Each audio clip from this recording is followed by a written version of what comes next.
ছোট্ট সোনামণিদের জন্য পার্কে সুন্দর আরেকটি ব্যবস্থা করা আছে, যেখানে ছোট্ট বাচ্চারা লাফালাফি করতে পারবে, পোল্টি মারতে পারবে।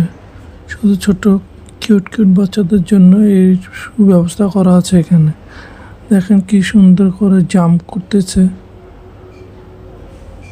একজন একজনের উপরে জাম্প দিয়ে পোল্টি দিচ্ছে, ফালাচ্ছে, আর মনে আনন্দে লাফালাফি করছে। এতে কোনো রিস্ক নেই। ছোটো সোনামণি লাফালাফি করলেও কিছু হবে না, কোথাও কোনোভাবে আঘাত হবে না, ব্যথাও পাবে না।